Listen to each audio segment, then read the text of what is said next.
Today, we're stepping back in time to a world where the map was painted with the colors of empires, where the future of nations was decided on the high seas and in luxurious palaces. In this video, we're exploring the facts of Southeast Asia's colonial past. We'll learn how European powers competed for control in this region, transforming its landscape, culture, and destiny. From the first European ships breaching the horizon to the momentous days of independence, we're looking at the strategies, conflicts, and alliances that define this period. Stay tuned to discover how these historic events shaped Southeast Asia and our world today. You'll see how the echoes of the past can still be felt in the present. Let's travel back to the early 16th century, when Southeast Asia began to feel the ripples of European colonial ambition. In 1511, Malacca was a thriving trade hub on the Malay Peninsula. However, this tranquil world was shattered. The Portuguese, under the command of Afonso de Albuquerque, stormed its shores, seizing control. This event was the first European colonial foothold in Southeast Asia.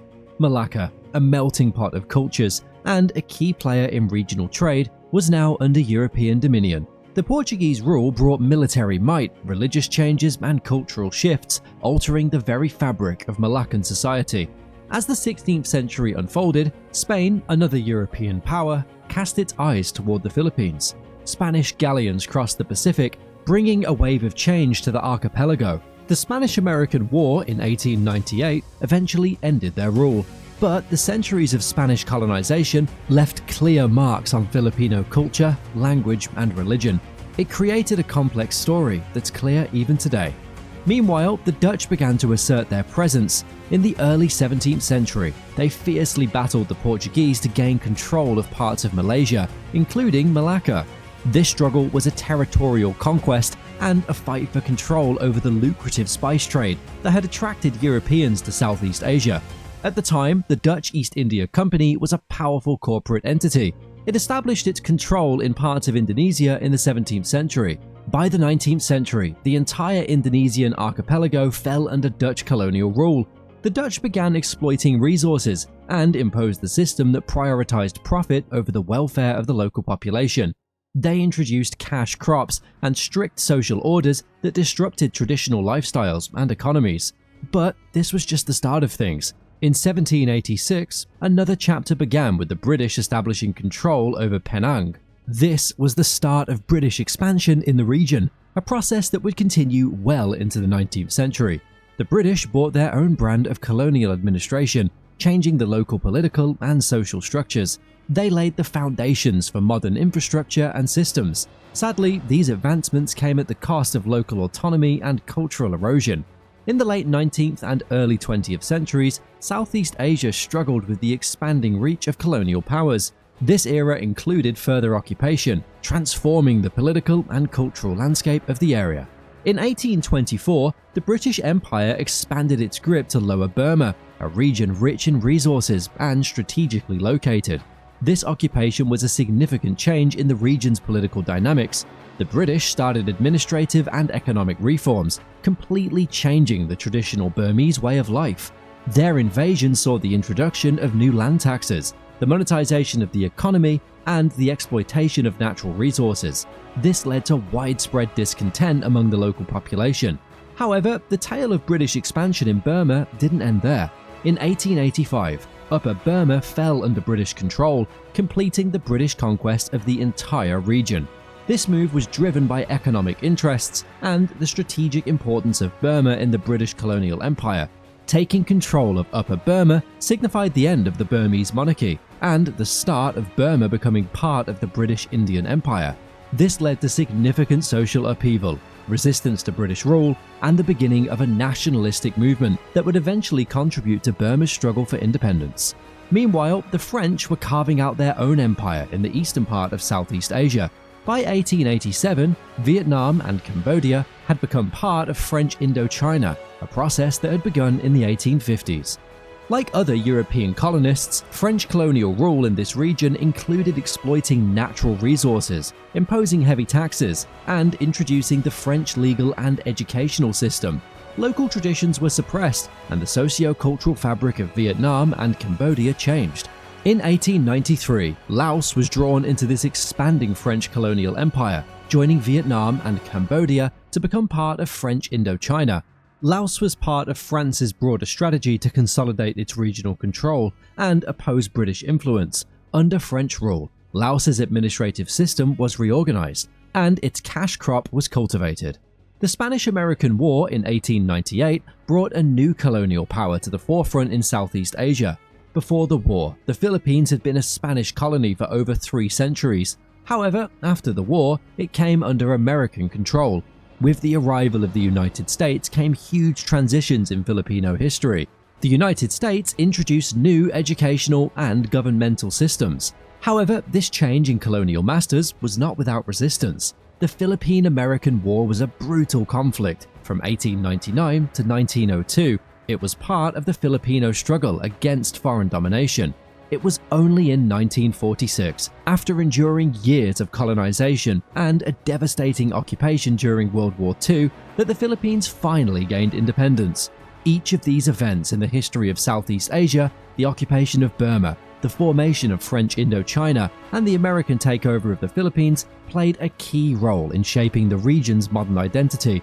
As World War II drew to a close, Southeast Asia was on the cusp of groundbreaking changes. The Japanese occupation during the war had weakened the hold of European powers, setting the stage for a series of independence movements across the region. It led to struggles, revolutions, and the eventual creation of new nations. From 1941 to 1945, Japan occupied nearly all of Southeast Asia, except Thailand. This occupation, though brief, had a serious impact. It disrupted the colonial status quo and in many ways ignited nationalistic feelings across the region. The Japanese, despite their own imperial ambitions, created the idea of Asia for Asians. It was something that many people in the area agreed with as they longed for self-rule. Straight after the war, the French attempted to reassert control over Vietnam, leading to the First Indochina War. This was part of the broader struggle in Southeast Asia as nations sought to free themselves from colonial rule. In 1945, Vietnam, under the leadership of Ho Chi Minh, declared independence. This was a defiant stand against colonialism and was the beginning of Vietnam's journey towards self-determination. Similarly, in Indonesia, the war's end ignited a passionate pursuit of independence. In 1945, Indonesian nationalists, led by figures like Sukarno and Muhammad Hatta, declared independence. After this came the bitter and prolonged War of Independence against Dutch forces. It wasn't until 1949, after years of diplomatic negotiations and armed conflict, that Indonesia's independence was internationally recognized. In the Philippines, the post-war era brought the realization of long-awaited promise. In 1946, they gained independence from the United States. This event ended centuries of colonial rule, first under Spain and then the US. It was the birth of the modern Philippine nation. Burma too stepped onto the path of independence in the post-war era. In 1948, Burma broke away from British rule and gained independence. It was the start of their difficult journey toward building a new nation. Cambodia's turn came in 1953 when it gained independence, followed by Laos in 1954. These political shifts showed the people's dreams for self-rule and the right to chart their own course. In 1957, after a long struggle against British colonialism, the Federation of Malaya, including Singapore, gained independence. This momentous event was a step towards the formation of Malaysia in 1963. 1945 to 1957 was a time of monumental change in Southeast Asia. Nations emerged from the shadow of colonial rule, each with its own unique challenges and aspirations. The legacy of colonialism continued to influence these countries, but the end of World War II marked the beginning of a new era. It was one where Southeast Asian people would take control of their destinies. However, in this grand story of Southeast Asian history, one country stands out for a unique reason: Thailand. It was the only nation in the region that maintained its independence throughout the colonial era. This was due to several reasons, including the work of King Mongkut, King Chulalongkorn, and others, along with strategic alliances. To this day, Thailand remains the only Southeast Asian country to have never been colonized by the Europeans or Japanese. Throughout Southeast Asia, the impact of colonial rule was deep. European powers, driven by the appeal of wealth and strategy, forced their rule on diverse cultures.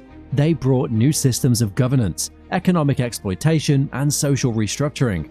The introduction of cash crops, the reorganization of traditional societies, and the use of foreign legal systems had lasting effects on the region's society and economy. The people of Southeast Asia also suffered oppression during this period. This wasn't just physical, but also cultural and psychological. Colonial powers often imposed their cultural norms and values on people, leading to a significant loss of local traditions and identities. However, despite external pressures, many societies clung to their cultural heritage, adapting and evolving with resilience. The struggle for independence across Southeast Asia included both peaceful moments and armed conflicts. Figures like Ho Chi Minh in Vietnam, Sukarno in Indonesia, and Aung San in Burma became symbols of nationalism, leading their countries towards self-rule. While colonialism brought about certain modernizations and infrastructure developments, it also led to ethnic divisions, economic inequality, and political upheaval. Even today, the nations of Southeast Asia feel the effects of the artificial borders drawn by colonial powers, the exploitation of resources, and the divide and rule policies. In countries like Malaysia, the Philippines, and Indonesia, the post-colonial period was a time of nation-building. However, this included challenges rooted in their colonial past. These nations had to find a path between preserving their rich cultural heritage and adapting to the modern world. Despite enduring hardship and domination, these countries never lost their essence. Out of colonialism's shadow, they forged their own identities and destinies. Each of them contributed to the story that makes this area so unique.